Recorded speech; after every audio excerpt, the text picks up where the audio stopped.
comes down to this. That is another wicked song. Looks like we're all recording and everything seems to be working, so that's fantastic. Welcome back to the Sheepdog Roundtable number 2. We are going to be going into a very in-depth talk about many different things, but first we're going to go around the table, make sure everyone knows who they are, and then point was brought up that maybe those out there might not know what a sheepdog is or what we think a sheepdog is. They might be picturing us as giant dogs sitting out in a field, but that's a whole nother aspect. So we'll start with Chris. Give me a little blurb on who you are, what you do, and tell me what you think a sheepdog is. Okay, thanks for having me. Past experience, I was an EMT for 6 years, served in the cadet instructed cadre for another 6 years, currently outside sales for Cash Tactical here in Regina. And for me, sheepdog is a protector and overseer. You want to keep protection over your herd or your tribe. Wicked. Thank you. John? Hi, John from Wire Differently. Served 12 years, well, almost 12 years, and police for 4 or 5, something along that. Sheepdog is someone who's overseeing a group of people, but it's always someone who keeps the sheeps in a frame, right, for their own safety. That's my train of thought. Raj. Seb? Seb. I'm going in order of the pictures in my frame, so. I think the order is a little bit different for everyone. So yeah, totally. So Seb Lavoie, I'm the CEO of Raven Strategic. I spent 20 years with the RCMP. I spent 12 years on the emergency response team, 7 years as a team leader. I ended my career as the Sergeant Major for British Columbia and retired a year ago, and doing meaningful things with meaningful people. And as I understand it, I'm not sure if it actually is Dave Grossman that popularized the concept of sheepdog, sheep, and wolves. But essentially, the premise was, as it has been stated, is that the sheepdog were protecting the herd, which were the sheep, and not in a condescending way, more in a productive member of society and people that are actually contributing to society, but without actually have any thoughts of violence because they didn't really have to. Whereas the sheepdog has teeth as well, just like the wolf, but also has self-discipline and the ability to use it for good purpose. So the sheepdog is often, law enforcement officers and first responders and military are often referred to as sheepdogs. The people that we look after, sheep. Now we are some of them because we are evidently now retired. And the wolves are the people that we all dealt with. And so that's sort of my take on that. Raj. Perfect. Thank you. Matt, you're up next. Hey, Matther Van Erp, was in service for 25 years. Now a health coach, life coach, and also a culinary professional. Right, so dipping those two industries together. I think Seb had it right on the nose there with the whole sheepdog. Is that you have the wolves, those who are to do harm, right? They go like for the sheep who are innocent and cannot do harm. But then you have the sheepdog who looks like the wolves but protects the sheep. And we're the in between middleman. We're the one who stops from the herd getting hurt. Yeah. So, and I also think that even though like we're not in service anymore, but we still have that mindset behind us, and that's hence the reason why we're here having these conversations. Yeah, 100%. Tim. Yeah, Tim. Nickname's Gunny. Spent 23 years in the regular army, Patricia's, Airborne, Regiment. And after that, when I retired, I went into the reserves because I could not go cold turkey. Went to the Loyal Edmonton Regiment, and at the same time joined the Alberta Sheriffs. And I was on the Executive Protection Unit for 5 premiers and did 12 years doing that. And now, being retired, I just skydive and kayak, so it's pretty good. Good deal. Sheepdog. Well, I think we've all hit them on the head there. protector, guardian. But I think it's also our responsibility as mentors too. I think that comes in play with that definition, as you're mentoring at all levels, whether it's people you're working with or just by example, walking down the street, people observing you. Because I hope we all do, because I do. I'm always profiling people because that's just part of our security status. So that's my definition of sheepdog. Thanks. Shaun? Hey, thanks for having me again, and hi to everyone else that's here.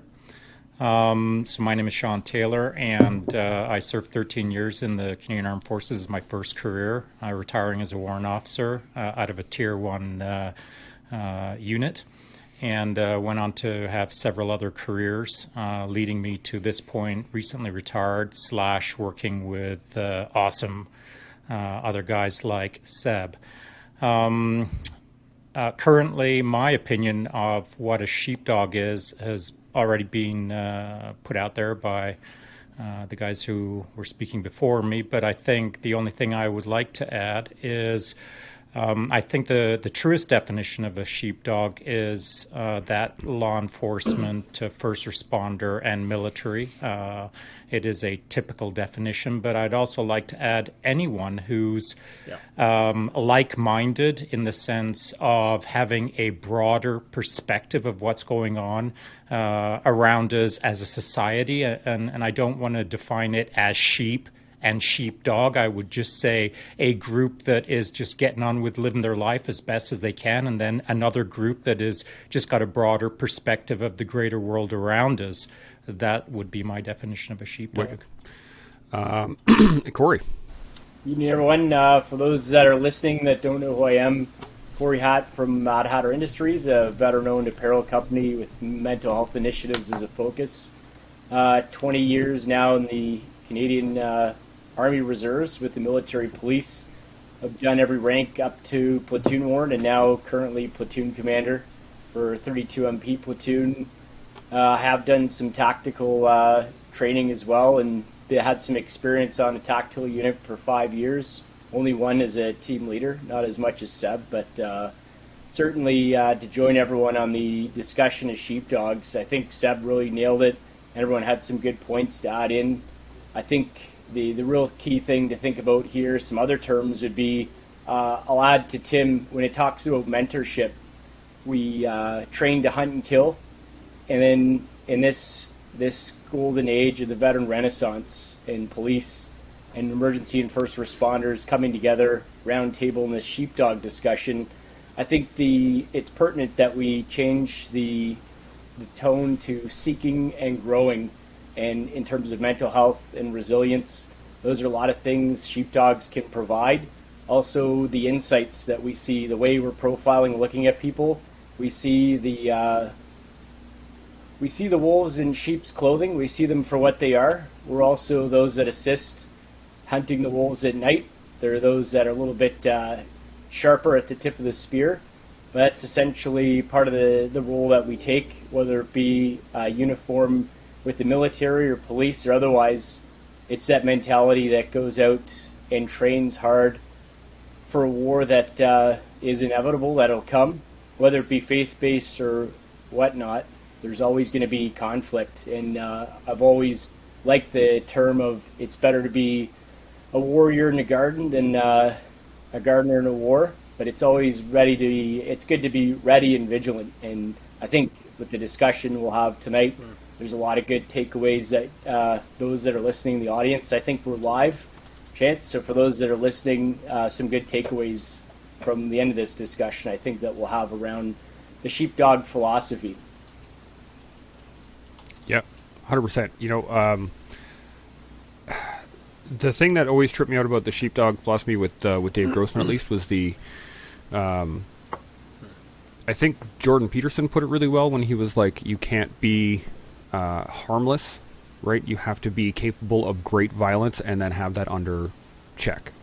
And that was always the big part for me, was when I heard him say that, I was like, oh, of course. Because there are people that, you know, they walk around and say they're here to help, and I'm here to help you out, man. This is all gonna be great. And then, you know, when you actually need help, they're not there, right? And it's those people that are willing to I likened it. I had a buddy of mine ask me years ago, and he was like, "What's the difference between an army friend and like a regular friend?" Right? And I was like, "An army friend, I can call at 2 a.m. and be like, hey, show up here with a shovel,' and hang up the phone, and they will show up with a shovel and probably some lye and just some extra stuff in case, like a pickaxe or anything. Just be like, oh yeah, it's on, let's do it." Whereas some civilian friends I could probably do that with, but that's almost a rule when it comes to military guys, right? And for those that don't know me, I'm Chance. You guys all know me, but I'm a former combat engineer. Now I'm a podcast host / advocate, I guess. Something or other. I like talking, I guess, is the issue. And we're going to get right into it. So, what we're going to talk about today is the sharing of trauma. So, the reason I wanted to get into this was, first off, because John recommended it last time, and I thought it was a great idea because it's something that we never really discuss, especially in a group format. And I would have loved to have seen some of this maybe early on when I got back from being overseas, or something early on in my military career where they've been like, you know what, you are going to need to express this at some point, whether it be to a padre, whether it be to a doc, whether it be to the boys at the Legion, whether it be like, but you are going to need to express some of this. And I never really got that. So what do you guys think? Is there a limit? Too much sharing? Too little sharing? Because I know with my wife, I tell her basically everything. And I say basically everything because there are points that she doesn't need to know the details, right? There are things that people just don't need to know about what happened. I got into a firefight at X point in time. Firefight was over. We carried on. They don't need all the little details in between that, right? But if I was talking to my doctor, she might need those details because how else is she going to understand what's going on, right? So what are your guys's, how do you guys lean? Too much, too little? Anybody want to jump in first? Yep. I could jump in on that one because I think I'm a different case. And, I went overseas as a warrant and acting sergeant major. And my wife was very close with all my soldiers and senior NCOs. We do a lot of functions together. And when I was having guys killed in action or wounded, she'd be attending the funerals on my behalf. She would be visiting the guys at the U of A on my behalf. She brought that trauma on herself. She got secondary PTSD from that. And then my son went over to fight. And then she was close with all my son's friends, and so was I. So we had all that. So all my experiences she knew about. She got the full deets. A lot of wives don't get that. Maybe that's an issue why some relationships collapse. I don't know. But I think you need to share. Obviously, it's your own personal preference of what you share. But we're a different family. We share it all. And I think you have to passively check on your buddies if you don't want to really get into that conversation, by do a passive check and get them talking, right? Because people appear to be good on the outside. I mean, we just saw that happen recently. We thought, hey, everything's good. And then an incident happens. So, that's my thing. Great point. I agree with him 100%. With the military aspect, the same. I share with my wife. I mean, I met her when I was at Dwyer Hill. She lived like 8 kilometers away. Her mom trained self-defense in '93 when they opened the base there. So they kind of knew the environment. But for the police aspect, I kept, because we live in close to Calgary and she goes to, shop in Calgary. I will tell her the area maybe to not go, but I'm not going to tell her this is what I've seen there. And truthfully, that's the difference that I've seen between the military and whatever the police.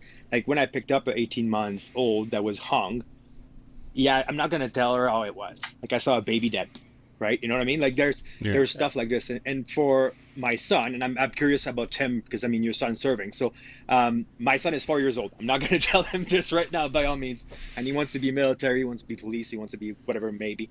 But down the road, I will explain him some stuff. Will I remove that entire naivety, whatever you say that in English, or am I going to let him discover it as well? And I'm still battling between the two, right? Am I opening the box so he discover it is? I saw it, or am I letting him see it on his own, so he can actually build his own view of the world.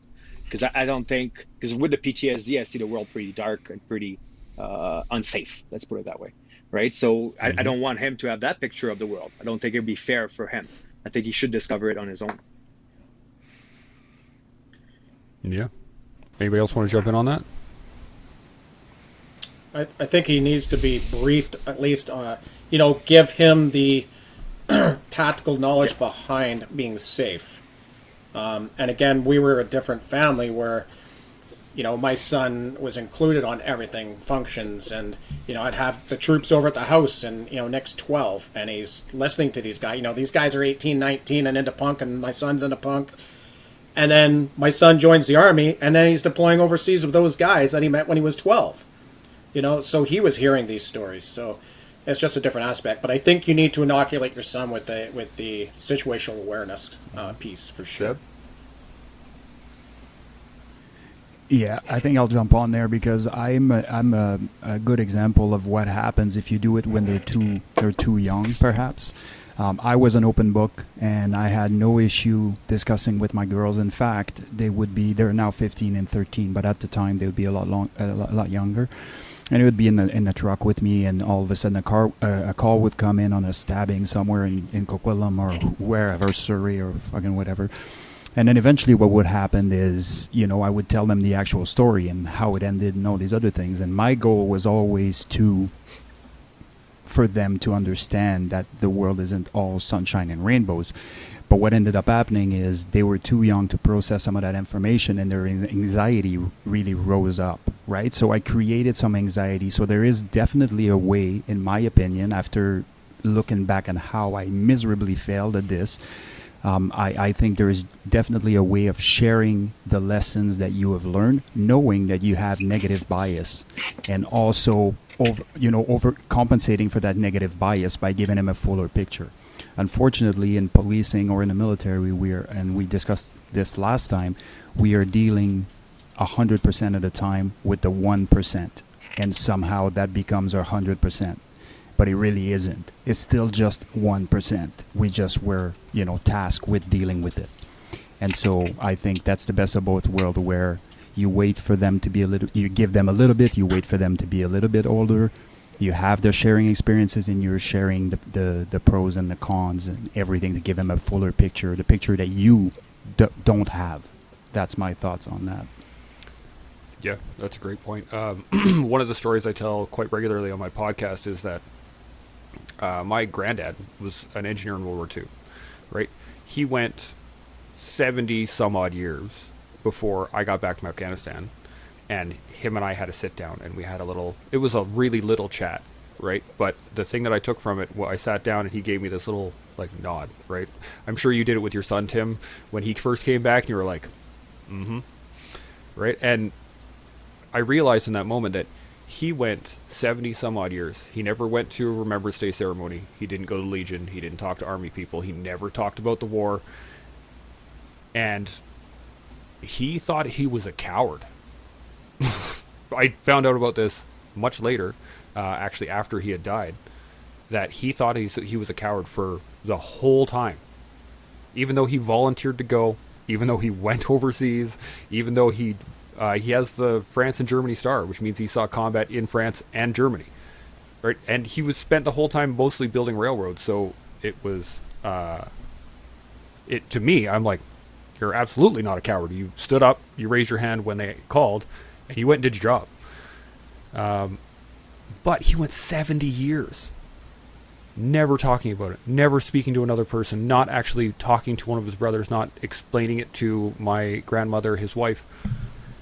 And so it always came home to me. That's why I got started talking and being open about it, and just like, okay, you know what? Everybody needs to know. But I've gone too far as well, and I was having a really bad night, and I spoke to my wife, and she was like, what's wrong? And I explained exactly what was wrong. And she did not sleep that night. Just, right? Like it wasn't fair of me to share that much in that moment. So that's why I wanted to get the question out there, because it is such an important thing to dive into. Anybody else got any points on it?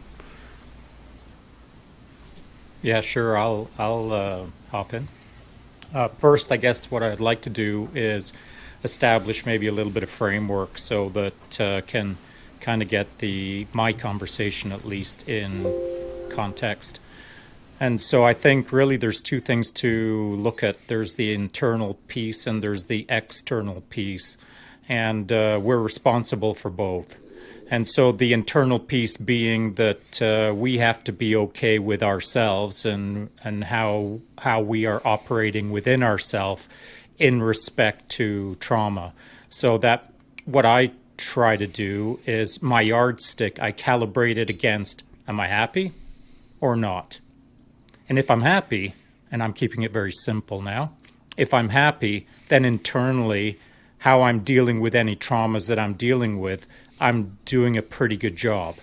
If I'm unhappy, and I'm talking about a trend now, several days worth of unhappiness, then there's something that I need to address internally. So we have the internal aspect, and then we've got the external piece, and that is those around us. And so specifically in concentric circles, I would suggest it would be our family, and then our friends, and then the greater population around us. And those three concentric circles, there's different levels of sharing, I would suggest. And so with my family, I would be in perhaps a bit of a different situation than most of you. When I got out of JTF2, I didn't have any kids, and I had just gone through a divorce. So I wasn't married, and I had no kids. So I didn't have any real big determinations in regards to who should I tell what. I didn't tell anyone anything. And so when my wife came along and when my kids came along, I made a conscious decision not to share too much with them. I retained as much as I could while still trying to maintain a bit of an internal balance on staying positive or happy. And so over the years, I've trickled out information mostly to my sons. My wife is much more read in. My boys still don't know about a number of things, nor does my wife, and they probably never will.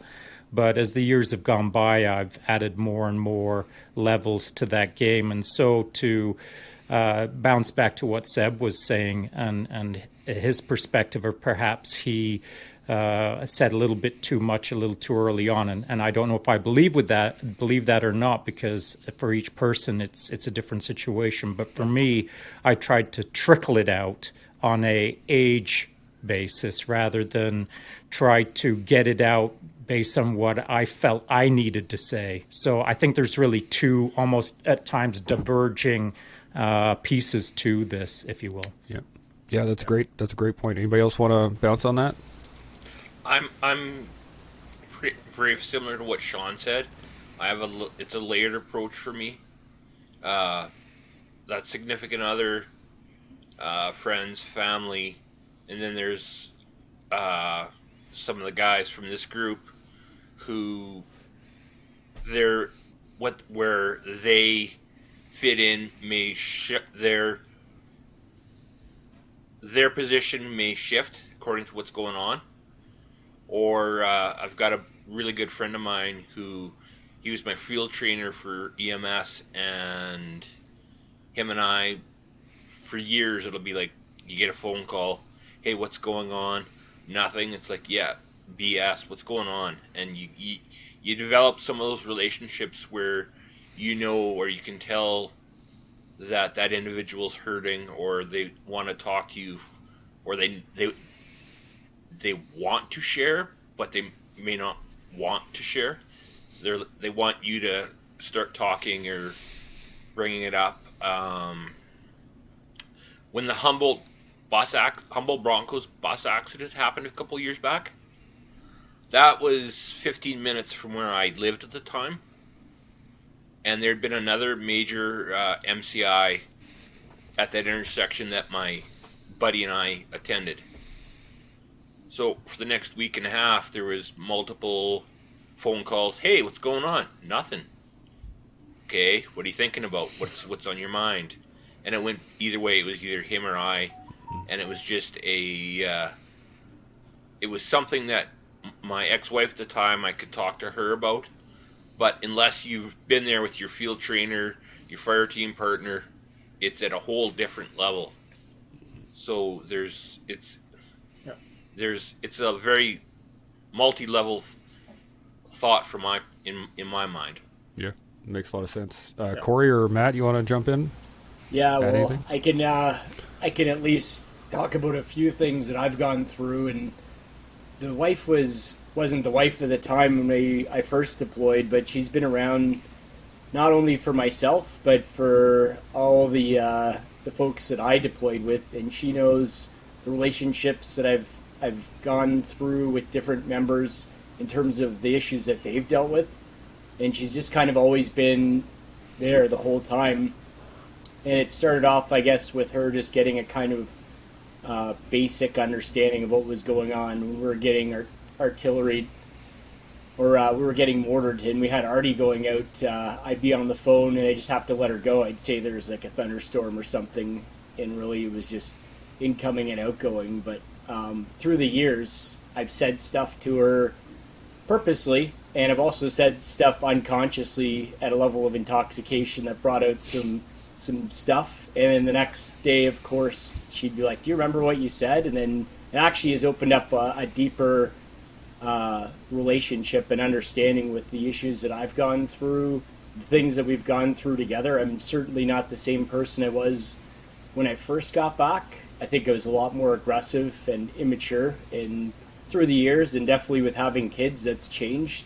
And she's also been somebody that really close friends of mine that have gone through some very heavy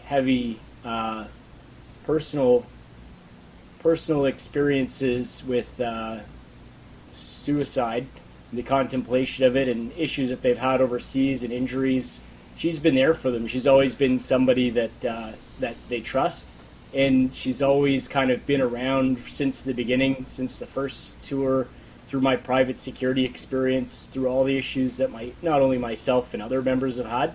She's very sensitive to that, and it's just a natural trust that the guys have with her. And I think for me, at least, the things that I've shared with her, it's definitely for the better. She understands more of why I need to get out on the motorcycle or just disappear for a couple days. There's no questions asked, and there's an understanding and a trust, and that's been built over time after I've gone through some issues myself and others. So she knows exactly where my friends are at when they do call, or I get a text. Sometimes she catches things that I don't even catch and suggests that maybe I should reach out and look into something deeper, because I'm not that smart of an individual, but I was smart enough to nail her down and get married, and she believed in us and me before I did.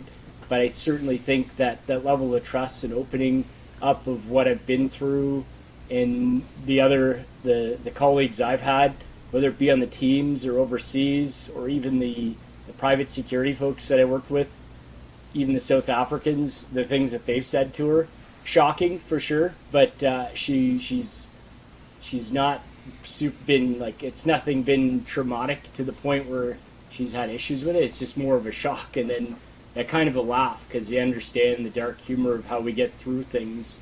And I think it's probably, it kind of is evident of how big of a part she is in my life, as well as the business I run on Matther Industries. She's a softer, cuddlier side of things, and that certainly helped. And I guess initially there was a bit of a filter I put through on things, but over the years, when she's asked more details for things, or it's been forthcoming in certain situations where I've let on more, that's been a growing continuum of kind of not maybe saying everything at once.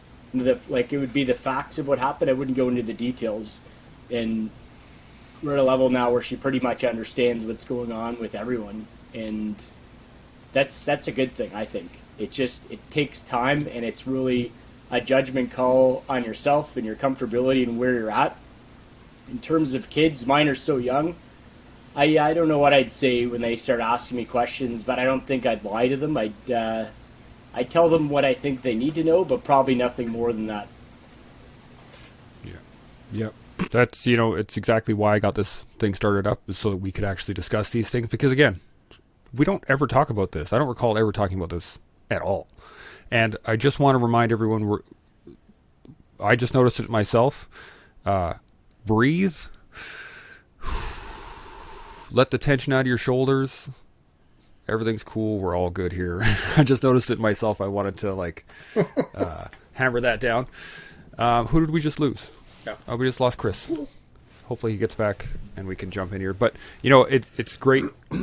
The concept across the board, and as you said, Matt, that is 100% correct. In that the enemy downrange versus the enemy in my backyard, right? That's a whole different level. And I mean, my sons are 8 and 4, and so my 8-year-old son is getting interested now.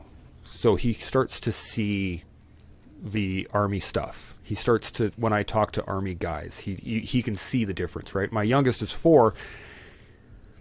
He doesn't care, right? He doesn't actually want to know so much as he just wants to be involved in the conversation. And it's very difficult. Corey, what you said earlier, you don't know what you would say to your kids. You tell them the truth, but maybe not everything. That's exactly what I've done. I've had Arden ask me specifically, did you kill anybody overseas? And I was like, I don't know. We didn't check. We did go check, right? And that's the truth. We didn't go check. I don't know. And it's things like that especially children are going to ask because they don't know the depth of the question, right? And it's definitely on us to be able to say, you don't really want to know, but I will give you a piece, right? And this what leads into my next point is how much do you think is conscious choice in sharing versus recognizing the cues, the subconscious cues from the people you're with, right? Because there are dudes that, Corey, you and I, we had never actually met until this last summer, right? And instantaneously we shook hands. We were like, fuck yeah, let's go get some Afghan food from the Kandahar friggin' wherever we went. And it was hilarious, but right? Yeah, it was yummy. But there was an instant recognition, and we knew that we could be on the same plane. At least I felt that way. I don't know about you, Corey. I didn't realize how freaking tall you were. Yeah. Okay. Well, you'd have to look up at me, but still. So it's that's like you'd already known the person before actually meeting them. That's the advantage so of this. what are your guys' thoughts? Sorry, Corey. Go ahead. No, I think a lot for me personally was probably unconscious.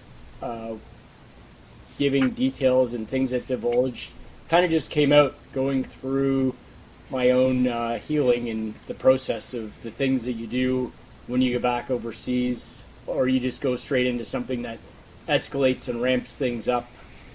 And if things keep going, then you just kind of just keep spinning until things get a little bit out of control, and before you know it, one thing leads to another, and there's just too much stuff that's gone on, and it's very hard to unwind, but things just slip out sometimes accidentally as you're saying things, or it manifests on the things that you do. It's very hard to find peace when all you're doing is looking for chaos and thrill seeking, looking to relive those experiences overseas, when you don't want to slow down, you don't care about who's around you, and you do reckless things without thinking about the actions of how it really affects people. And the same thing about continually volunteering to go overseas, and almost like a suicide sort of mission where you just kind of, you hope that something just happens to you almost. And somehow if you can manage to slow things down and take stock of how fortunate you really are, then things in life that you've never really seen before come into view with a different lens, and those things become more conscious. So I'd say it's probably a mix of unconscious, either through actions or things that you say that you're telling people.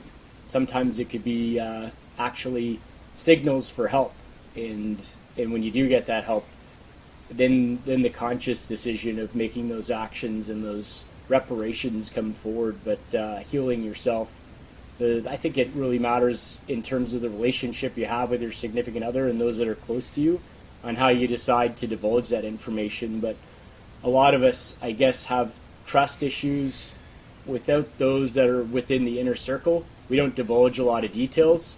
And from personal experience, we're very good at telling what the professionals, what we think they want to hear, just to day green again or continue moving on and basically continue down on your own path of destruction, not caring who's in the center of that path or the eye of the hurricane. But you just you hope and pray that you can put a little bit more common sense in the next generation of soldiers to let them know it's not weak to speak and come forward with the help that they need when they need it, instead of just seeking alcohol and other unhealthy mechanisms that still lead to some good times. Yeah. Yeah. Anybody else want to? Yeah, actually, I'd like to add something, because what we've been talking about, I just realized, is all our own sort of support systems, whether it's internal or external. But I know when I got out, I didn't have an external support system, and I didn't have much of an internal support system either. And way back then, the interwebs hardly existed as well. And so what do we have now? We've got guys who are just as young as when I got out, who may not have much internal processes.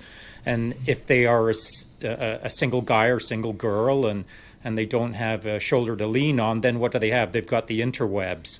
And so I guess what we're doing right now is a little piece of that, just trying to help out as best we can for people who don't have shoulders to lean on. But I guess it's also our responsibility, each one of us, internally, to go out there and find our own information about how we can best help ourselves, irrespective of who's around us. And so, 10 years ago, even 5 years ago, there wasn't a lot of collated stuff. There wasn't a lot of prime material where you could learn a lot more about how you operate.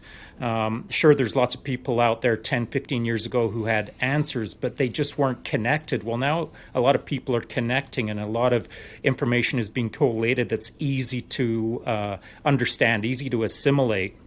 And so I think for anyone who's out there by themselves struggling with trauma,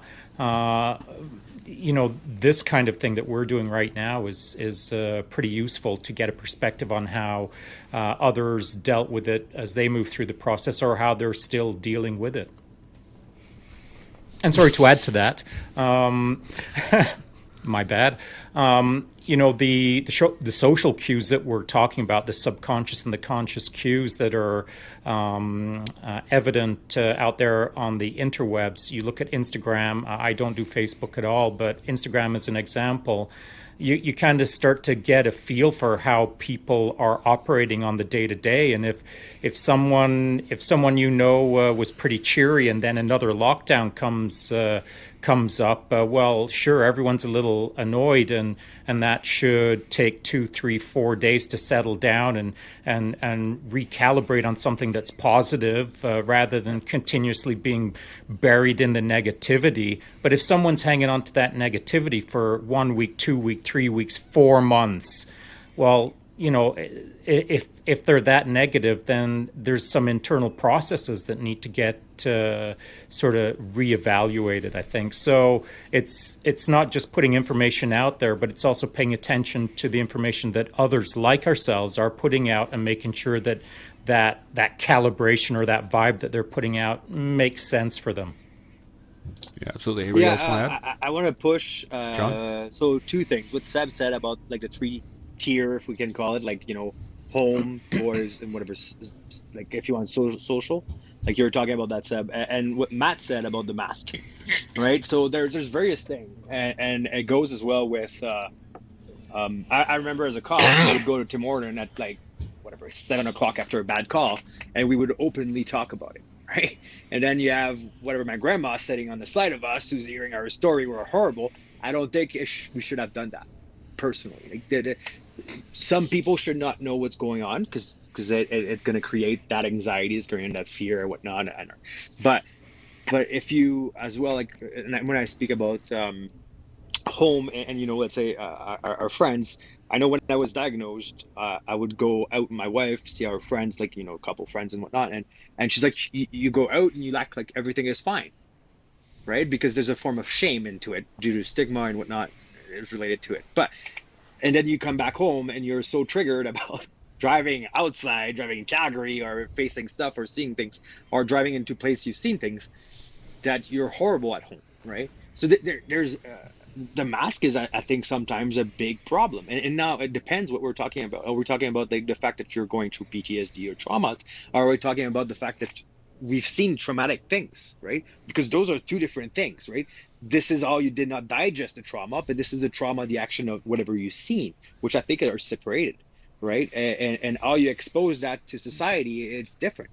Now, when as a person we're looking for help, right? And that's another thing. There's an expression in French, a shoemaker wearing shitty shoes, right? We have psychologists that are not really up to their task, if you wish, right? Or they're not for military trauma, are kind of very different than regular trauma. I remember sitting into a meeting with a psychologist, and her eyes went round like this, because what I'd said could not exist in her head, right? And I knew at that time it was a time to change psychologist because the rest of the story would have get probably worse. But so I think there's this, and trusting people is another aspect. I think if we trust people, I think personally, like you said about the shovel thing, right? I personally trust the military people like this because we wore the same boots. And then if you change like the vision of my trust, it will change, right? But I do agree that family wise, I have more trust in my military buddies than my own family, because they were there without questioning, right? Peer support is another thing we have access now, which I think it was there before, or it's been there for a while.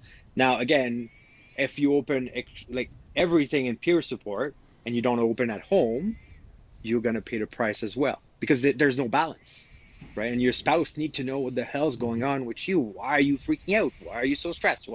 Why those nightmares? So it's easy to open to people you trust. Let's say that peer support is military based and you feel comfortable in it, or first responder, because traumas are traumas and we've seen things, but you go home and you don't open, there's one of the two that's going to be harsh to deal with, right? Because the person who see you every day will not understand 100% why. So I don't know. There's so many branches in that trees that we can actually grow, right? Yeah. If I can just jump in here, Chance, for a sec. I really like what everybody's saying here, especially the concept that Matt, you kind of pointed out there with the distance and everything, and I think that was a great point. It had me thinking, and I certainly was listening to everybody else. I wasn't just thinking, preparing my rebuttal, but or not rebuttal, but argument.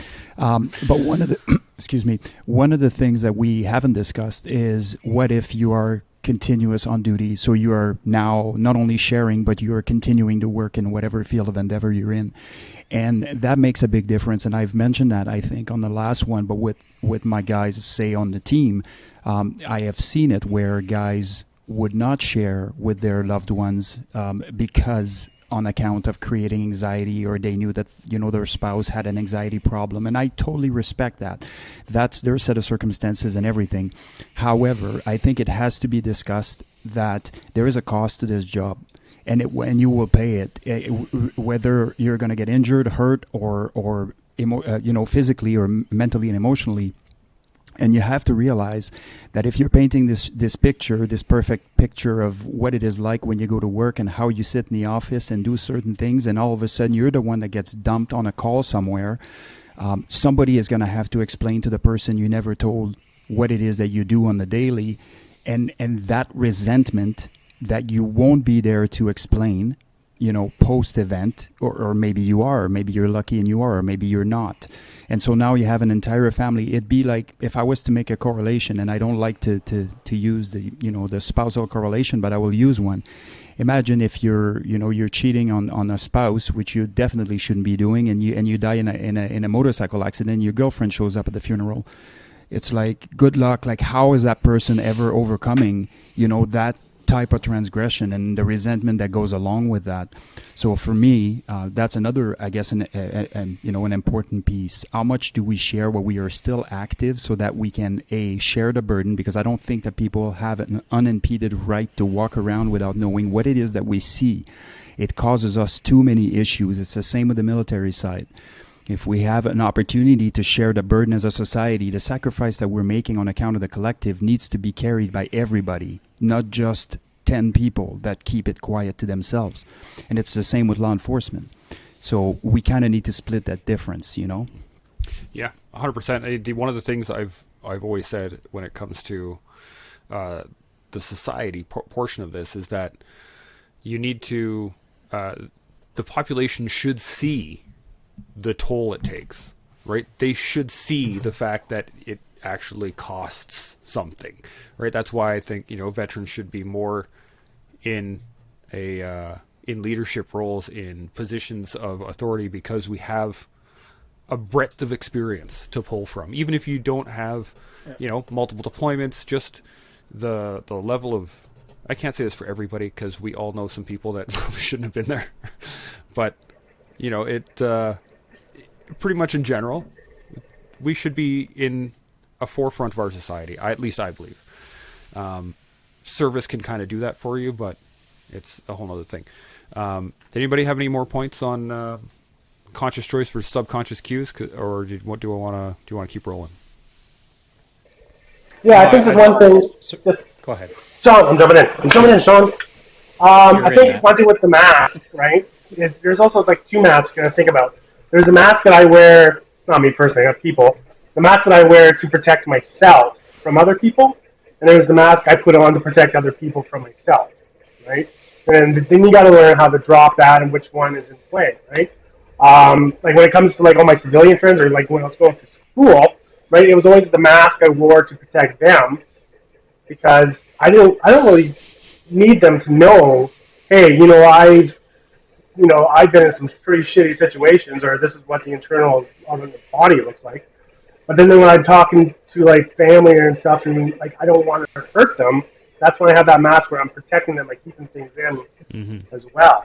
And it's that balance of where you want to communicate that, and who will actually listen to what you're actually trying to say. Not listening to what you say, not just hearing what you're speaking, right? That kind of thing. Hey, Sean, all yours. No, you actually, I don't really have much to add, I guess, because that's kind of what I was going to try and say. And I think if I was going to cherry pick, the only finesse I would add to that is, look, I got a friend who's smarter than me. His name is Seb. And what he doesn't, it's not constantly that he's saying this, but he says it often enough to really ingrain it as a really positive character attribute, and that is just be authentic. And so if you're being authentic, I think you're not doing anything wrong. And so it's for us, while we're being authentic, to understand how to calibrate that to the audience that's standing in front of us, whether that's our young son, or whether that's our wife, or whether that's someone on the sidewalk who doesn't know us. We can still be authentic. It's just finding the right balance for the audience in front of us. Yeah, absolutely. It's kind of hilarious because this happens to me all the time, is that as everyone's talking, it leads directly into the next point that I wanted to get to. It's just awesome. I don't even mean to do this. That's Matt's fault. The thing I wanted to talk about was trauma bonding. Okay, like the reason we're all able to sit here and talk about this stuff together without ever actually having sat down and shook hands with each other, except for a few of us, is because we have a fraternity based around kind of a shared trauma, right? We've all been through basic training, right? Or we've all been through X amount of stress, or we've all been put through trials and such, and we're at a point where we can look at each other and go, Raj, we're on the same plane. But there's a point where the bonding becomes about the trauma, right? It's not about, being around each other that's enjoyable. It becomes about the fact that, like, I've been here. Oh yeah, I've been here too. Awesome. Oh, have you been here? Have you been like? And it becomes toxic. Where do you think that line gets drawn? Because I know for some people that's, how they are. That they like to compare and. Are you equating trauma to saying, well, I went to this place and I've been to this place? No, That's yeah, really what I mean talking battles yeah. and a commonality. But if you're talking the guy who's going, well, I have this issue, and that just defines him every time you see him. So there's, Is that the guy you're talking about? I think they. Yeah. I just mean that there's a point where you're sharing either the same thing continually, right? I've been to X. I've been to X. There, whatever. You're either sharing too much continually, or you're sharing one thing continually. Like the relationship gets built around the trauma rather than having a relationship and there being trauma. Where do you think the line is drawn? Yeah, the difference between trauma bond and trauma dependent. Yeah. In a relationship. Where do you guys think the line is? Yeah. Actually, I've got a very sharp and distinct line that I would like to categorize, just to remove some of the blurriness out of it. And this is just my personal opinion. Maybe no one else will share this. I think that something that I see prevalent more and more often now, particularly in social media, is a reluctance to move away from the thing that someone wants to hang on to that self-defines them. And so their own trauma, however it started out, however long ago it started out, and however intense it was, if they start to move beyond it, if they start to improve out of it, they will keep going back to that previous definition of themselves to have some self-worth out there on social media. And so I see people clinging to a negative image of themselves, even though I see progress. Within a year's period, I can see someone improving mentally and physically and emotionally, but their reluctance to move away from their really strongly defined sense of, I don't want to say woe is me, because that would be a terrible thing to say, more of a negative pillar to lean on. Rather than dumping that thing and moving forward and redefining yourself in a more positive way, and keep building more and more positive pillars to lean on, and keep moving away from them.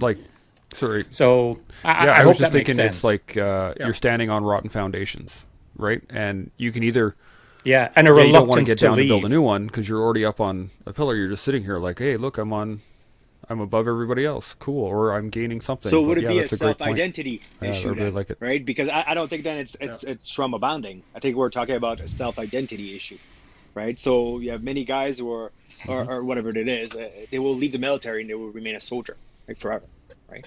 Or you have a copper who's going to be a copper for all his life because that's all he knows. He's a uniform, right? Now, is it a problem of self-identity, right? Realizing this is what I am, and part of it is trauma, and then carry on. Now, I think that healing as a process, right? So if people, and don't get me wrong, if people are seeking for whatever you want to call it, or support and whatnot, and that's all they push in, right? It's like the person who screamed to the wolf constantly, right? But in the same way, trauma bonding, I think it's something different, right? And there's some, I would like to separate the two.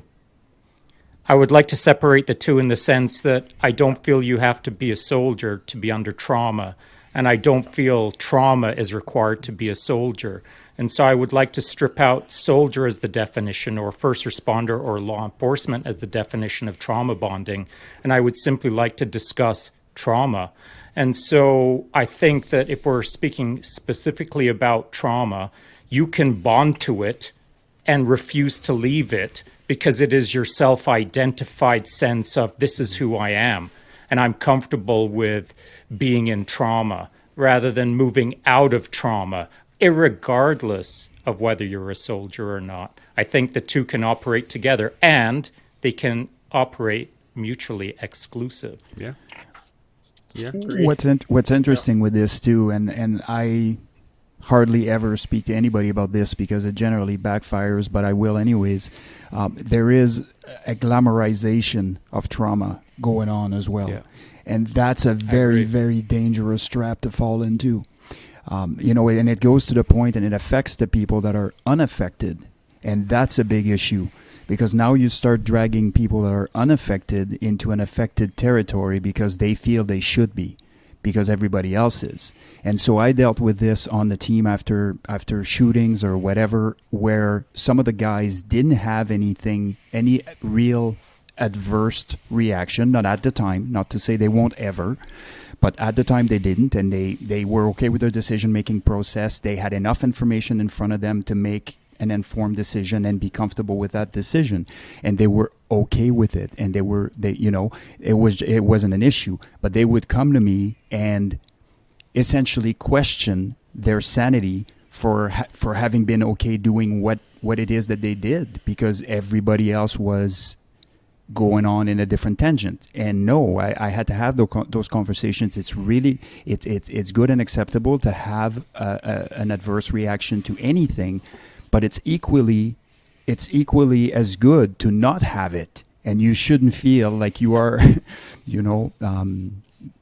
different or that you're abnormal or whatever. So the context is huge in that as well. So yeah, absolutely. I had a doctor tell me I was crazy that it didn't bother me that I got blown up, right? And I was just like, yeah, we got blown up.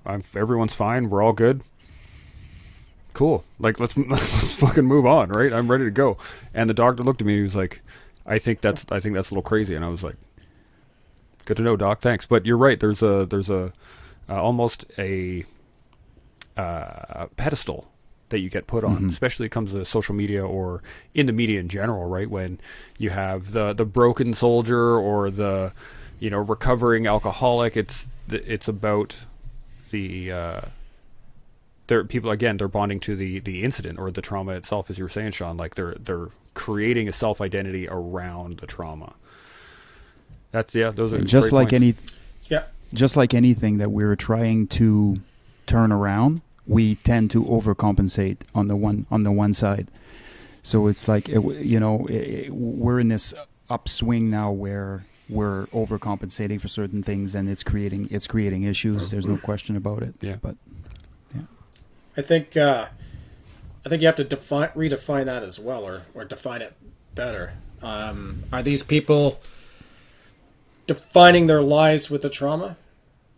And that's all they have, right? So we could say that about anybody. Take the trauma away, and if they've had something else significant happen, that's all they're going to identify. That's the kind of person that is. So I think if you encounter people like this, you actually do have to have a good conversation with them, get them speaking, and see if you can pull pieces out. Maybe nobody's reciprocated and actually listened to what they had to say. Maybe that's why that's firing all the time. But I like Seb's point about the other guys had no reaction. But you're right, they will pay later. At some point, 10 years, 20 years from now, that will come up. Yeah, and it might be on a different scale. There's no, like the scale of intensity will be different for everyone. So that's still a problem. Yeah. It may percolate later in life, but it also may be milder or it may be stronger. And it's just fine. It's just a fact. Yeah. There's only so much room in the cup for all this garbage to end up in, and when you get to that point, the cup breaks, tips, whatever. It's got to go somewhere. I know. Like for me, yeah, I got divorced. Okay, yeah, it happened. I don't live in it. It's what makes part of me now. I move on, and that's just part of the mindset that I've chosen. Is these things that happened, and thankfully nothing was really serious. There was some close calls, but I chose to move on and celebrate the victories and the fact that my mom, my sister, are both here from their issues they had, and I just carry on, keep going forward, I don't go looking. Yeah. Yeah. 100%. Yeah. Keep moving forward. I mean, yes. I actually been saying this a lot lately, and it's basically the same thing. But I came up with, you can't let past disappointments eliminate possibility. And I think a lot of times when we get into, especially a negative mindset, I was listening to a podcast the other day about this, and the guy was talking about having really irrational thoughts constantly, but in the moment, in the time period, they all seemed rational, right? Leading him up to almost an attempted suicide. And in when you start to go down that path and you keep it all internal and you keep everything is in your head and everything starts to get worse, and then you start looking around going, oh my God, it's all getting worse, and it just starts to compound.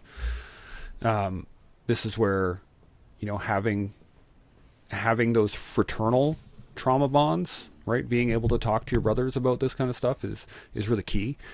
But yeah, just defining yourself by any one time period in your life. I mean, really, if you think about it, we're on average going to live 70 to 80 years, right? Some odd in Canada here as a adult male. 10 years of your life, 20 years of your life, even 30 years of your life you still got a lot of life, right? There's still a lot more that you can do, that you can change, you can develop, you can do things and carry on. This is a great point too, because we lead into boundaries and how that can affect judgment. So there are boundaries that you have to put up, as we've said many times, right? If the children are young, you can't divulge the, direct effects of what happens after an IED blast. You don't want to get into that, right? But that has to change over time, right? So as your judgment of that person changes, those boundaries are going to shift and they're going to open up to a little bit more information or a little bit less information. And I'd like to get your guys' opinion on, how do you think those boundaries change? How do you think the judgments shift? Because I'm looking at, my two boys, and I have to make conscious choices on both of them every time they ask me a question on how much can I tell them. If my older son asks me a question about Afghanistan and my younger son's in the room, how does that affect my judgment, right? And so, yeah, I guess the question I'm trying to ask is, where do you guys put your boundaries? How do you place them? How do you make that cognitive process? Two things: time and trust. And it's precisely the thing that I would say for any subject with any person, whether I was coaching them or whether I had first met them. It is time and trust, and it has to be built, both of them. Yeah, and the time element is also the time span between when you had the trauma to whenever you're going to tell that story, because, I mean, let's face it, it's going to start getting watered down, and depending on how your brain is thinking, it might even have more detail or less detail, right? And then you got to pick that audience. You're right, Shaun, with the age gap. And again, I started a family very young, so I was in a different boat where my son started hearing everything when he was hanging out with my troops, right? So he's hearing their stories and things like that. So, yeah. Anybody else? No? Everyone good? Yeah, cool. There's boundary to receive, I think, right? There's boundary to give, but there's boundary to receive. So listening to people is another thing, right? How much can you can fake from others? Because I mean, you can listen to trauma and it can be negative, positive, whatever it is, right? But how much can you take as a person? Because you need to create that boundaries as well, where you say, it's healthy for me right now. That's the amount I can get. In my cup, right? The cup that Chris was talking, my cup is almost full for my own stuff. And I can grab a bit of yours, but I need to stop at one point because it's going to be detrimental to my life as well, right? So I think there's two type of boundaries to bring. That's a great point. Big time. I mean, it comes down to self-aid, the self-aid aspect, right? It's donning the mask first. I can't help you unless I help myself. Yep. And, I actually had an instance last night. Actually, I had a friend of mine call me and was not in a good place, and I wasn't in a good place either. And I was trying to help him, but I got frustrated at one point in time. And then he goes, "Are you okay? Like, are you out?" I'm like, "No, I'm not. I'm not having a good night." But that's that's part of the mentoring process, right? As you said earlier, Tim, you have to be able to show people that it's not unattainable, right? That recovery is possible. It's just going to take a while, and you have to time and training and patience and all these other things. And this is the thing about allowing yourself the space to set that boundary, right? To say, you know what, I can't help right now, because that's one of the hardest things to do, especially the moment you get into advocacy. Like, I'm sure Corey and Matt and I and John, we all have stories of, picking up the phone when really we were not in the headspace to do it. And it's such a hard line to be driven, because you want to help. You're like, that's what we're all here for, right? And so when the phone rings and you're like, nope. And being able to actually understand that in yourself and go, no, this is better for both him and I if I say, not tonight, bro. It's just not going to happen. Because it will be toxic. And because you become toxic to your life. Right. Now, I just want to bring one point. I mean, I agree. Some people look for the fame into trauma, right? I get that. Now, I think that aspect can be negative for your own life. It's just you're seeking for that fame. I think there's a caveat to it as well, because there's always two sides of things, right? To me, the person who talks, whatever, identify it with his trauma or her trauma, will still provide something positive down the road. And now it might sound crazy, but for every time that I heard that someone's claiming PTSD because he just want to suck the money out of VAC, right? And he's a weak piece of shit, right? Or whatever negative example we can use. But that person who's saying, I'm damaged and I'm looking for help, and maybe he, she, it put the head of trauma on his hat, or whatever you want to call that. I did backwards, but it says to the other people that it's okay to have a trauma. Though I find that okay on the other end as well, because it's been so stigmatized, and the type of job that we have, that some guys will go and kill themselves because they don't want to say a word, right? Or they will attempt, or they gonna just drink their life out, or they're gonna go through 5 divorces, or whatever the hell may be, right? Or their kids will never talk to them again, right? So there's two sides to it, right? Maybe it might be bad to actually just being I'm my trauma, right? And I'm trying to be poor baby in my back. Maybe it's bad, but in the same way, it shows the other person who's too ashamed to say a word that it's okay to talk, right? So there's kind of two ways on this. Yeah. Now, I just want to quickly say just something that you touched on there, where you said that guy is like, kind of, his trauma isn't real trauma, but he's just trying to grease back. I kind of have to disagree with that, because,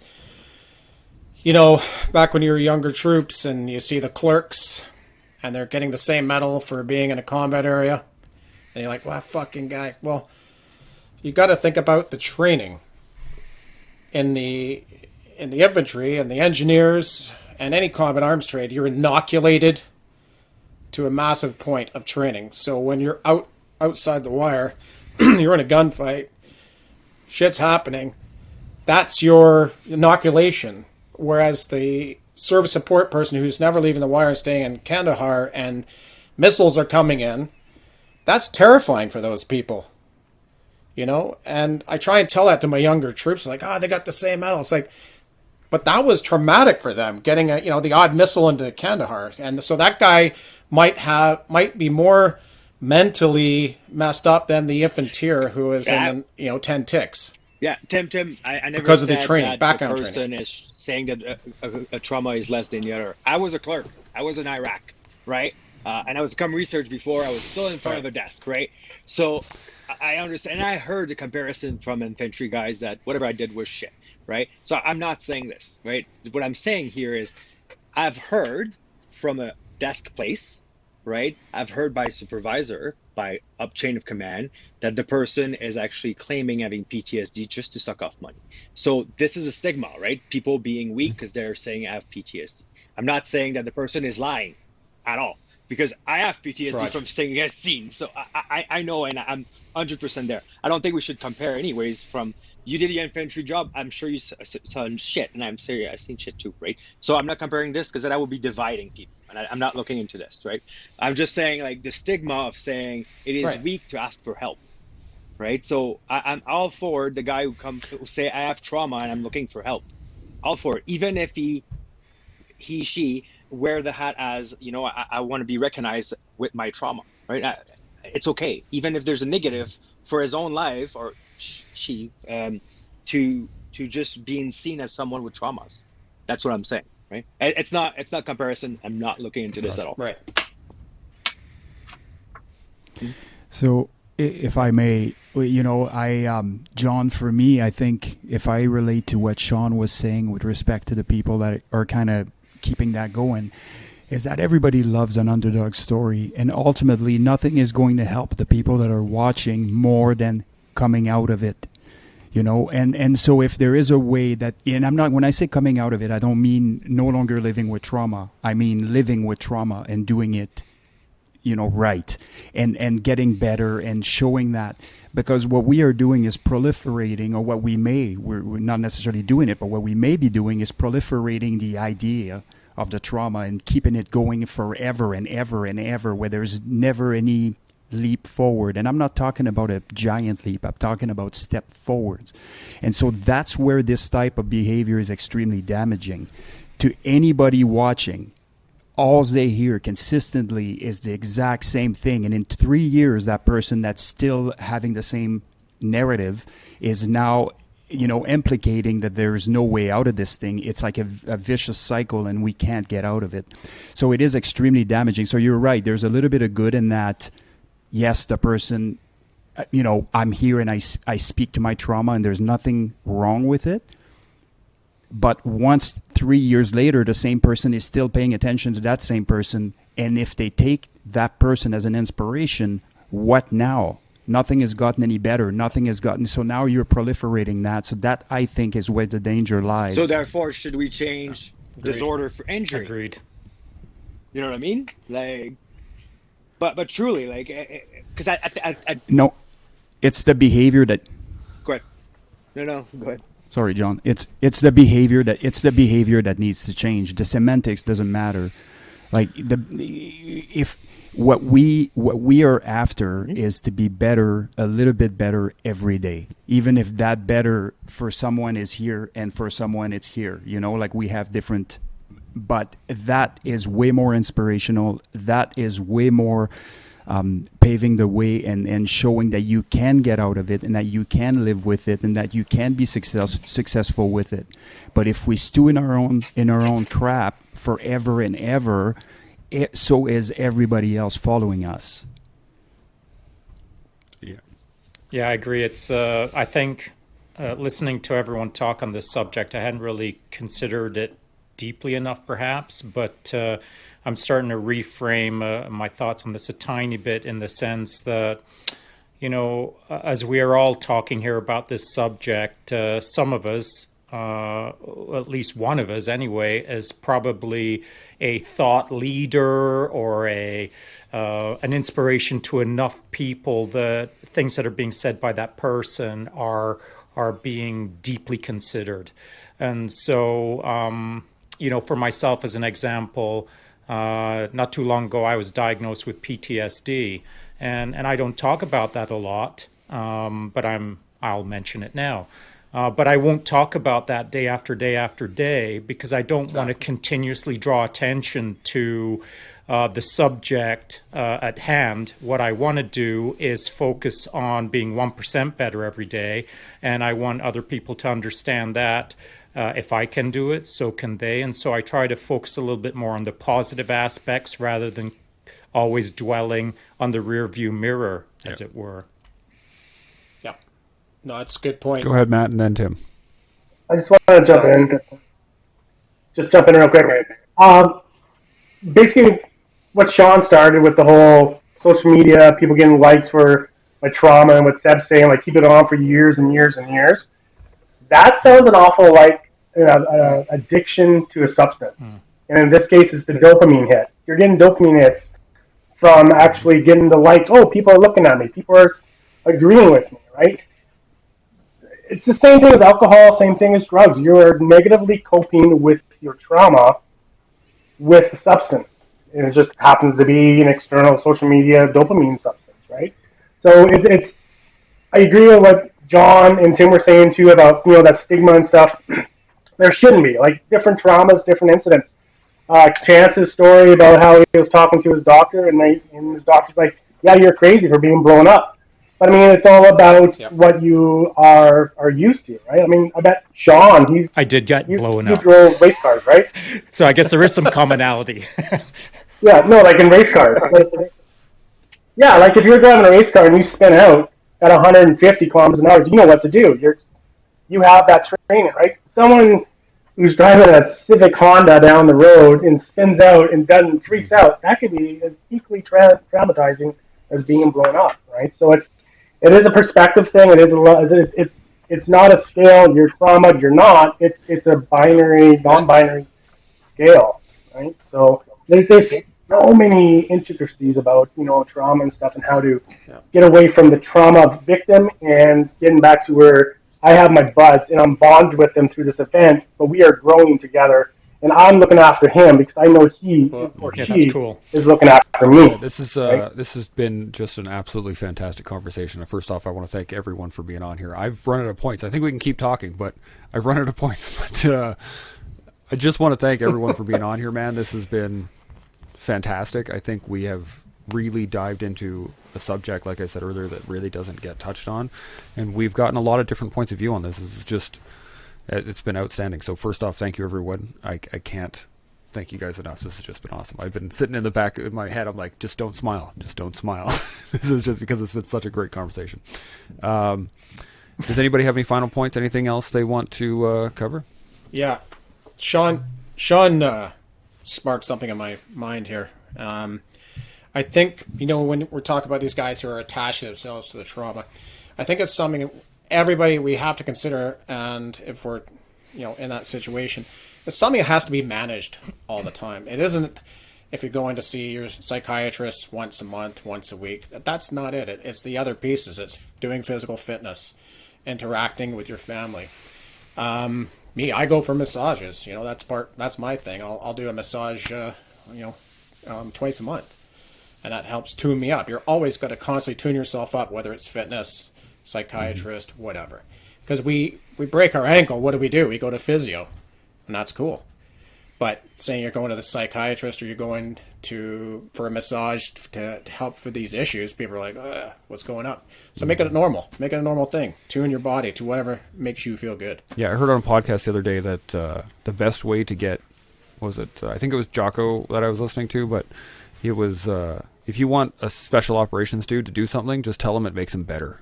And they'll be like, yeah, all right, cool, man, I'm down, right? It could be anything, but they're just like, yeah, I'll be better. But if you say ask for help, they're going to be like, nope, screw you, man.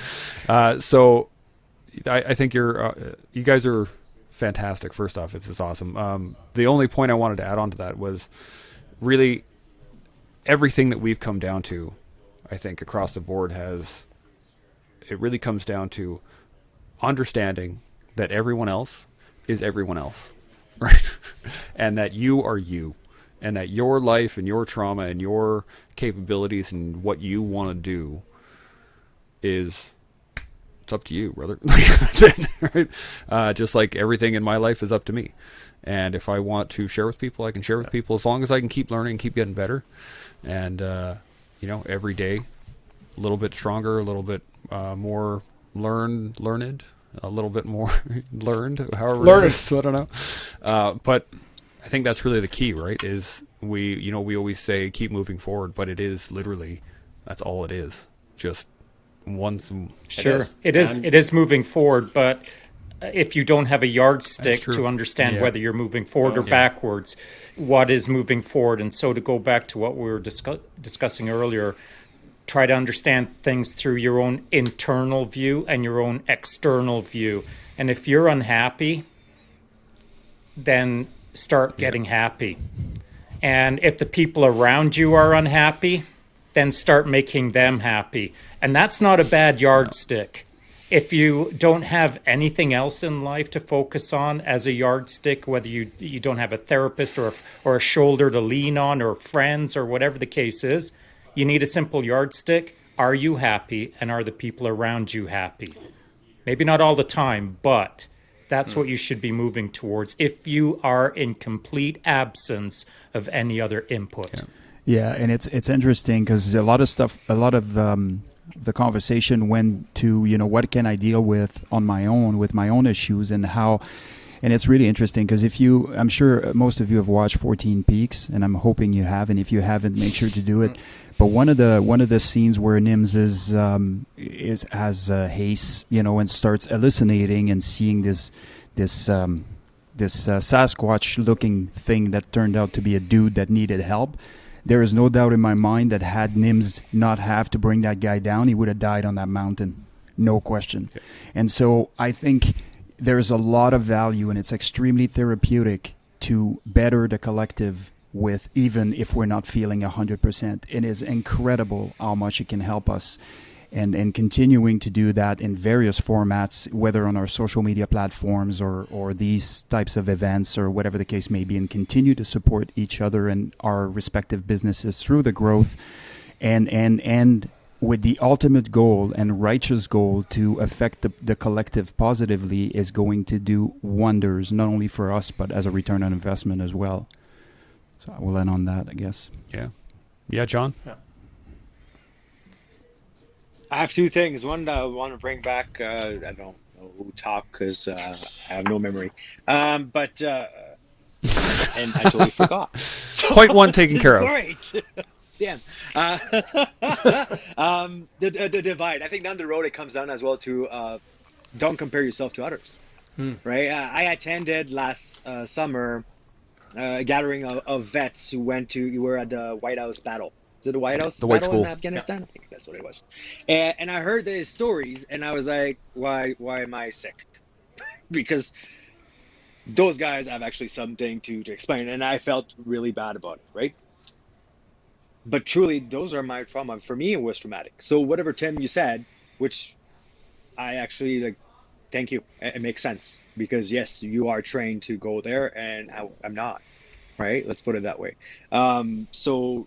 yeah, there's things that we will react differently. But if we start comparing or saying, well, he's a first responder, it's not like what I saw in Afghanistan. Well, that's wrong. Why spitting on each other, right? We should not do that. I said I wouldn't speak again, but I think I will because that's, John, that's totally worth it. The punch you prepare for is better than the punch you're unprepared for, right? And I think that makes a big difference. So if you're going law enforcement or you're going to military and you know what your circumstances are going to be and you've had months, if not years, to prepare for those circumstances, mentally that is, and through rehearsals and everything, which we know the subconscious mind doesn't make the difference between the two, you now inject yourself or send yourself into a war zone or into a type of mission set that you are prepared for is completely different from being unprepared. And this is not just on a tactical level. It's not just on the equipment level. It's mentally. Now, what often will happen with that is that in the law enforcement context, cops will be ready, say, to do certain things. They'll be ready to discharge their weapons and using lethal force if they need to. They'll be ready to do whatever it takes. And very often their trauma is not even linked to the event. Very often the trauma is linked to the way they were treated after. So that's the stuff they couldn't prepare for. Good point. The leadership failings, the social chastising and all these other things. So those are the things that they haven't spent the time preparing for. So those are at odds, right? Yeah. But that becomes then sanctuary trauma, right? Like it becomes like it's you expect, and I think there's the same in the military as well, right? Like we expect that our chain of command is going to support us into our crap, right? And they don't. I don't know why. God knows why, but whatever. But yeah, I think at that point it's sanctuary trauma or moral trauma, right? Or you leave the military, you become a civilian, and you embrace this, and then you're like, wait, I did that in the past. Is that okay? Because in my head, when I wear my helmet of civilian, it would not be accepted. You know what I mean? I try to Yeah, try to there's correct a this as much as I balance there, possibly but- can. I don't like the term correction for this either, but once you've been military, once you've been a police officer, once you've been a firefighter, you're not going to be a civilian again. That's not who you are anymore, right? You will never be. I will never be the 21-year-old Chance Burles that decided to join the Army. I'm not going to be that kid again anymore, ever. Doesn't matter how long I've been in, 3 years, 10 years, 20 years, 26 years, doesn't matter. You get out, you're going to be a veteran. Period. End of discussion. And you need to. I tell everybody this as much as I can. Accept that transition, because it makes everything. Okay. Like if you go from a combat engineer and you're like, you know what? I decided to join the Air Force. I'm going to go be a AWS tech. Okay.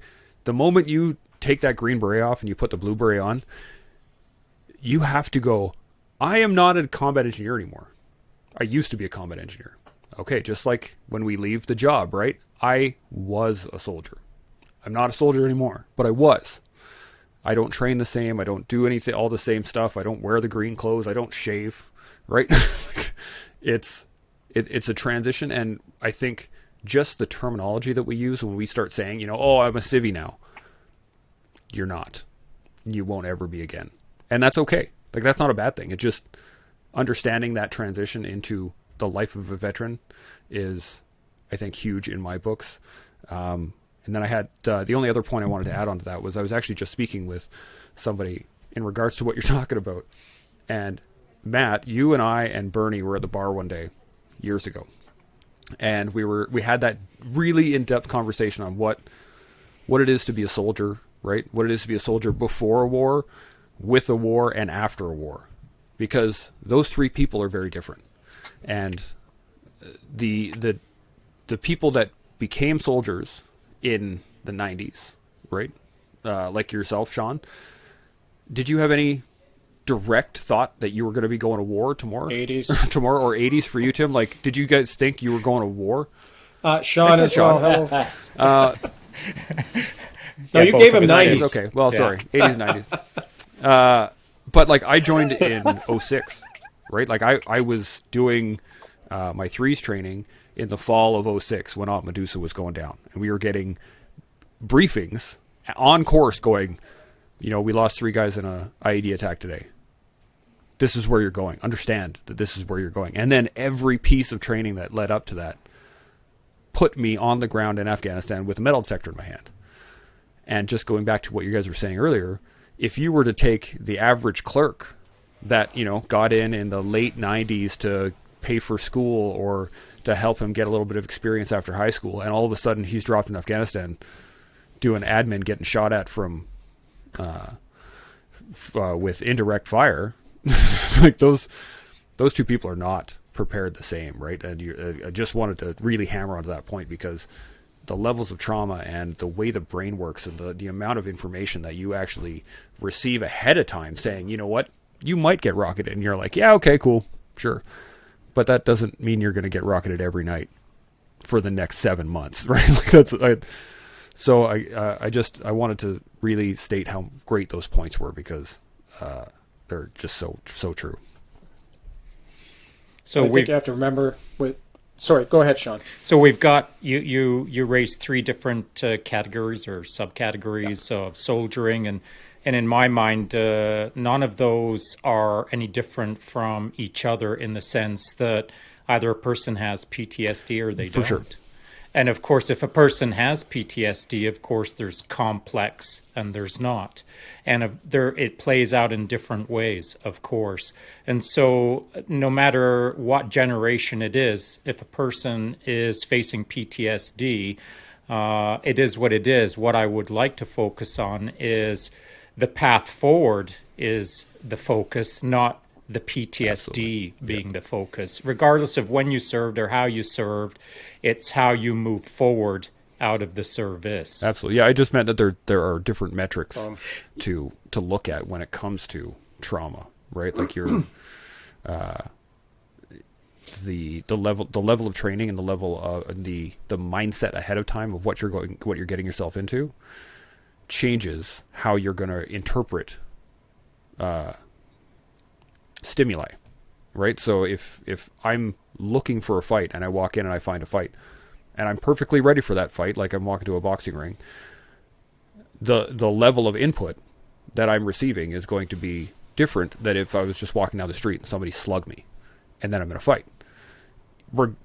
Indeed, but 27 boxing matches for sure. later, you start facing PTSD, and this is the absolutely. way it is. And you're right. I just wanted to. I guess I was jumping on everyone else's point and saying, "Good job, everybody." No, it made me rethink a couple of things. Thank you. Yeah, I think You know what though? Go ahead, Tim. I just wanted to touch on, like, thinking about that, the 80s soldier or 90s soldier, and if they say didn't go to a full-out conflict, you're not getting, maybe some might get PTSD, but you got to think about some of the training alone we do is traumatic, because it's getting us ready for that in battle inoculation, right? Doing conduct after capture and reconnaissance courses and things like that. That's traumatic shit. And because they didn't get a chance to actually deploy, doesn't make them any less worthy. And also it doesn't really lessen that certain point of trauma. Again, you can relate to what sets your bar to get there, right? Absolutely. Anybody else? Yeah. I think the goal mentally, and how I see it, is I'm just hoping that the next generation, or whoever is listening, right, that instead of waiting 10 years, 12 years, 15 years, 30 years to ask for help, that they do it after 3 years. That's personally why I'm doing this thing. It's because 3 years of trauma will be dealt probably faster, and then you're gonna have all the tools to deal with it. You might go see a psychologist for the rest of your life, which is fine, right? We work out every day for the rest of our life because it's part of us, which is fine. We're taking care of our body. Mental has to be taken care of. So I think that if we can have like that one person who changed their view on, I'm okay, I'm going to go one more week, one more year, one more without asking help, and it becomes more detrimental. I would love that. Like I was talking to artillery guy, and he told me that he doesn't remember his 12 first years of his daughters because of being sick, right? He never asked for help. I'm hoping that, down the road, that kid who might have seen something, or that new person, or can be at the end of the career and now he's traumatized, doesn't matter what it is, that he asks for help now. Not wait like years down the road because of shame, because of guilt, because of whatever else maybe. Ask the help. That's all it is, right? And it might be the biggest step you're going to make, but then the step's going to keep going because you start at the pedal and then you're going to just keep going. Yeah, John, to piggyback on that, the ideal scenario for me is you have the pre-op kind of, workup with respect to how you're going to manage trauma. So everybody has an understanding of the expectations of what it is that they might expect from, say, getting in a shooting or and I'm talking, I'm obviously using my own experience with law enforcement, but this is what you might expect if something critical happened, guys.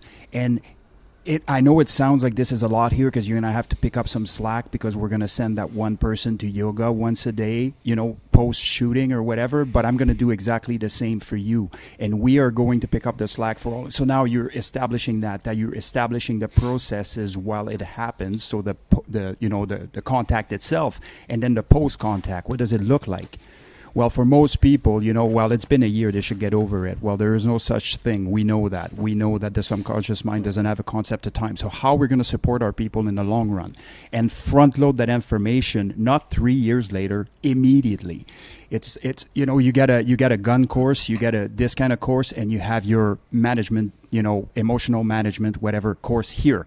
And on the next, rotation or course or whatever the case may be, there is a speaker coming in, and that speaker comes and speaks to blah, blah, blah. And we go down like this, and we're kind of like, instead of waiting for somebody at the top to change it, we're changing it from the inside. And I think that is a critical piece. It needs to happen. It needs to happen in policing. It needs to happen in the military, and it needs to be normalized, not something that we're playing catch up on. But how you show it, which I love it, that's a leadership, right? So 100%. As a leader, you're putting it, right? But now we need to be as well careful about, we need to create those leaders, right? Some people are brought up and they're leaders. They're leader borns, and it's just how it is. And there's sometimes we're gonna face people who are leaders. Actually, they're manager, right? So holy cow, like we're gonna have one more guy who's going away for 2 hours. What are we gonna do? Like, we don't need that type of person. Like, no offense, and if you want to go, there's place for that kind of person, 100%, right? But a good leader will take care of this person before taking care of himself, right? He's not gonna work on himself shining, but he's gonna make his people shine, and that's gonna make him shine. That's what leadership is for me. Sure. Right? I might be Sure. And we, as a group, as a collective, we have a ton of influence on teaching the next generation of leaders to be thinking that way before they even get in those chairs. There is going to be a time where the freaking dinosaurs are going to be out, and that's an absolute guaranteed. And now there is more information out there. There's more podcasting. There's more social media influence. There's more, like, there is a ton of hope for the next generation versus what we've experienced. And so, anyways, I digress. No, it's one of the things sorry, go ahead, Shaun. Sorry, you go ahead. You're not digressing. I don't think anyone is digressing. We're simply framing up what the problem is, and obviously the problem within the internal system or within the corporations, whether it's military or policing or what have you, there's obviously problems, and trauma isn't being dealt with very well. But that's for someone who's serving currently. If we're talking about veterans or sheepdogs, if you will. And once you're out of the corporation or once you're out of the system, you've got yourself, and maybe you've got some support around you. And so going back to that, if you're all by yourself, or if you have just you and your girlfriend, or your girl, or you have a boyfriend, or whatever the case is, if you can't lean on them, then you've got yourself to lean on. And internally, you've got to calibrate, am I positive or negative? Yep. And if you can do that in isolation, then you can start moving forward. And externally, you need to focus on, am I calibrated positively with the people around me? And if there's a pile of other layers of support coming from other services and other people and so on and so forth, that's fantastic. But I don't see a plethora of that. What I see is currently social media, people staying in touch with social media people, just like we're doing right now through Instagram as an example. I know more about guys that I haven't seen in 20 years just by following them over the last year. And I know them as well as I would if I spent a few hours with them sitting down at a table having a beer. And so I think you got to get right with yourself, but you got to get right with the people around you and understand who's calibrated and who isn't. Yeah, 100%. You know, one of the, again, I've said this a few times on the podcast, but we have the opportunity to use something that no other veteran generation has ever had. And that's the communication network that spans the globe in a friggin' instant, right? None of us are in the same area. We are all over the friggin' map, and yet here we are talking live right now. So I think that we have, hey, little man there, we have the ability as veterans now to affect change within the system, right? We have the ability to influence and direct where the eye of everyone else is, right? It gives us this opportunity. We have to be able to utilize it as such. And we have to look at it as such too, because it is a tool, but it is, as Matt said, it is also a drug, right? And it can go negatively very quickly. So it again, everything we've said today has all been about balance, right? It's, you know, we got to have some here, some there, but when it comes to the media, as you said, Shaun, you know, the group, the people that surround you kind of are how you're going to see the world. So, you know, pick the right people to be around. That's why I got 7 other dudes here that we can sit and talk about this kind of stuff, because these are the type of people I want to hang out with. The guys that are looking to grow, the guys that are looking to evolve, the guys that are looking to be better. And, yeah, it's I think we got the right group here. Corey, you've been awful quiet down there. at least you're the down there window in my Yeah, I've been screen. busy So listening. what's going on over there? I do have a few points I was going to bring up, and maybe a challenge to those listening, as well as those here for the end afterwards. But I can bring it out now, and I think there's a lot of excellent points that were raised by everyone. Some really good thoughts to take away. And just starting off at the beginning, we were talking about boundaries, where we started with about the discussion on the enemy downrange for soldiers, and then you have the police, where they have the threat in their backyard. I think a lot of us as soldiers or police officers, we have the issue when we come back. We're trained well to go to war, but we're not that trained up to the point of where we put our tools down, our weapons. We're not trained for afterwards, that new mission. So I think we really got to be careful about the enemy in our own backyard and our minds, and not overfilling the cup. We talk about splitting the differences. I think that was John that brought that up. Really good point. And Shaun talking about Seb saying be authentic. It reminds me of some other assaulters that have talked to me about focusing where your feet are at, but also on your actions, making your actions speak for what you're doing instead of those words. And a concern for those in our community that have a reluctance to move away from the trauma. We want to focus on that 1% better every day. That's something we preach, and I think we emulate, and that's something we want to keep doing and helping each other out. And past disappointments, eliminating possibilities, never turn down an opportunity for the future just because of past trauma or issues with trust. I think that's another thing. Trust. That's what Shaun talked about, time and trust being one of those paradigms for boundaries. I think that's really important too, but also to keep that positivity and focus. And then social media toxicity. And I think it's really easy to fall prey for that. And that's something I think I've been self-reflecting, and I feel like I was spending too much time online. So I just unplugged yesterday and went up north. It was great. And even if it's for a day, sometimes it's even better to go as long as you can for a week. But there is this opportunity to reach out and connect. We got to keep reminding ourselves that this is a good tool to use, but it could often be very negative when we're comparing ourselves to others or we're looking at things the wrong way. So the social media is a tool, and we got to be mindful of using it for the right purpose, but also be cognizant of not overdoing it to where it becomes toxic and we get that dopamine hit. And that's a good point. Where trauma and reliving that experience, it's hard to move forward if we're just focusing on those issues. And I'm not saying that's for us, but for those that potentially are listening, it's a good reflection to take back and think about whether or not what you're saying is an improvement. Is it making you 1% better? And reflect upon that and moving forward. And Tim's point of doing something for you, make that normal. I love that. That's something you should do every day. To help others, we need to help ourselves. And we have a really good friend that we're all thinking about and praying about, and that's a real lesson to really take home, is you got to take care of yourself. And it's not weak to speak. Make it normal to do something for yourself. And you are you, so to better that collective, even if you aren't feeling 100%, there's always something more we can do. And I think that's a good take-home point as well from Tim. Don't compare yourself to others.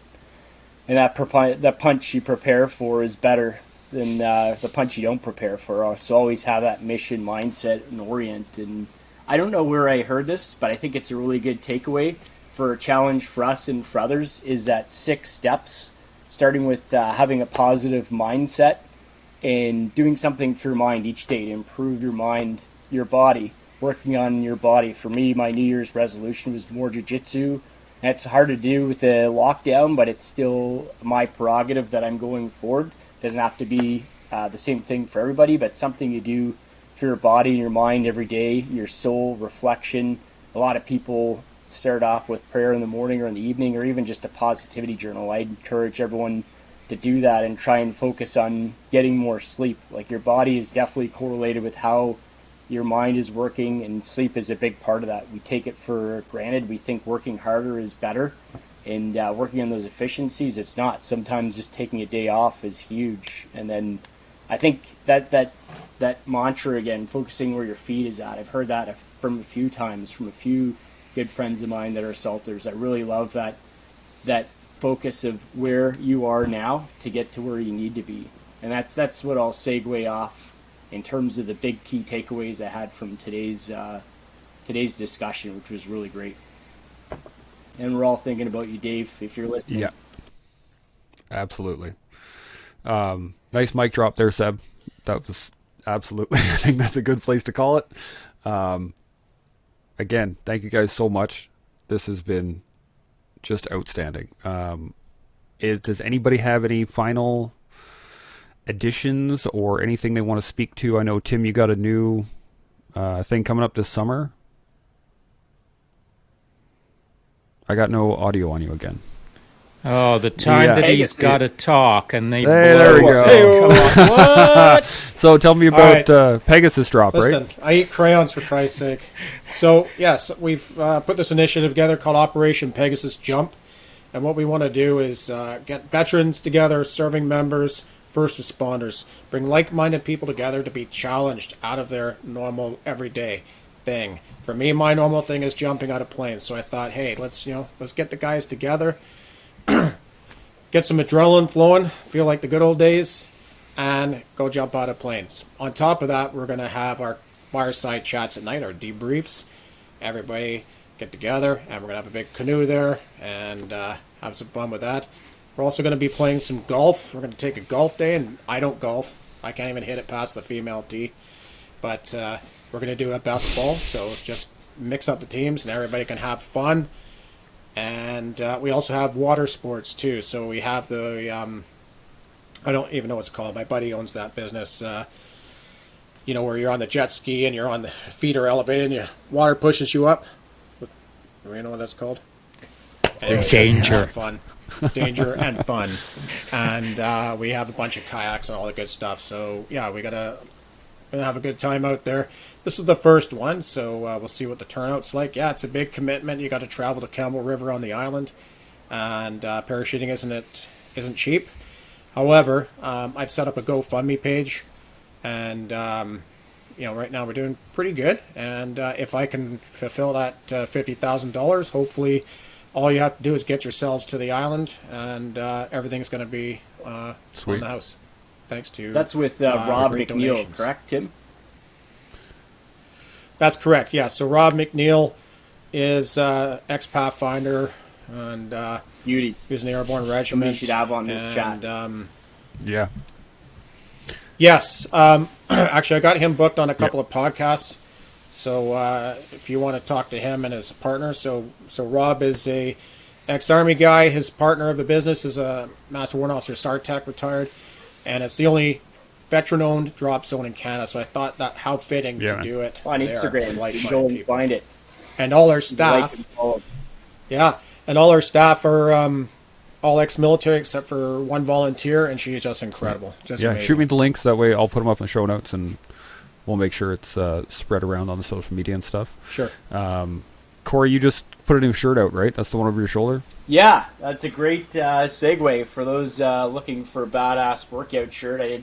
This let me do 500 burpees tonight, so it's dropping this week. If anybody's interested, Hoorah! Give me a message, and maybe I'll throw in a hat if you reference this podcast for free. There you go. So that one is drying right now. Look at you go. Sweaty as hell, right? Yeah, it's completely soaked. That one's extra. I want that one. So in the last 120 seconds, what just got listed off is a bunch of firsts. So not a bad idea to chase firsts in your life. I like it. And can I just say, I love that post you did, Sean.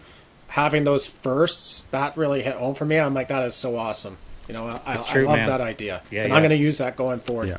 All right. Thanks. So if anybody's got any final points, now's the time to shoot them out. Just one thing, I'd like to thank Army Sergeant Major and Rob McNeil, who's a former Sergeant Major of mine, to get me into parachuting. I've decided to do the free fall, and I'm going to do my best to get out to Campbell River Skydive. I'm terrified. Sweet. Outstanding. It's one of those things I've always wanted to do. Hope to see you there.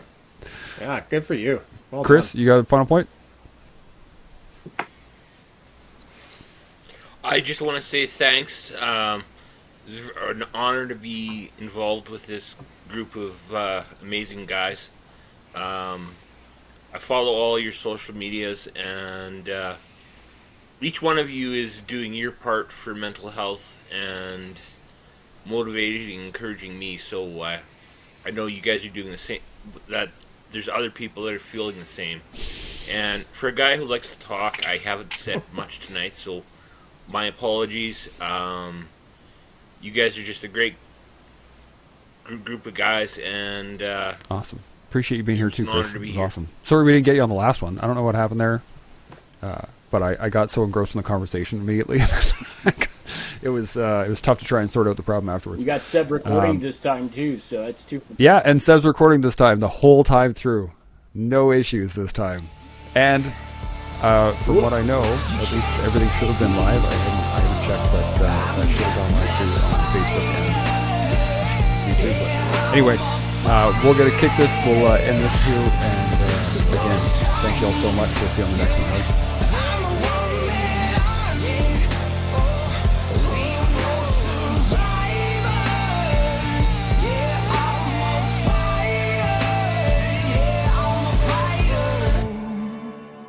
It all comes down to this.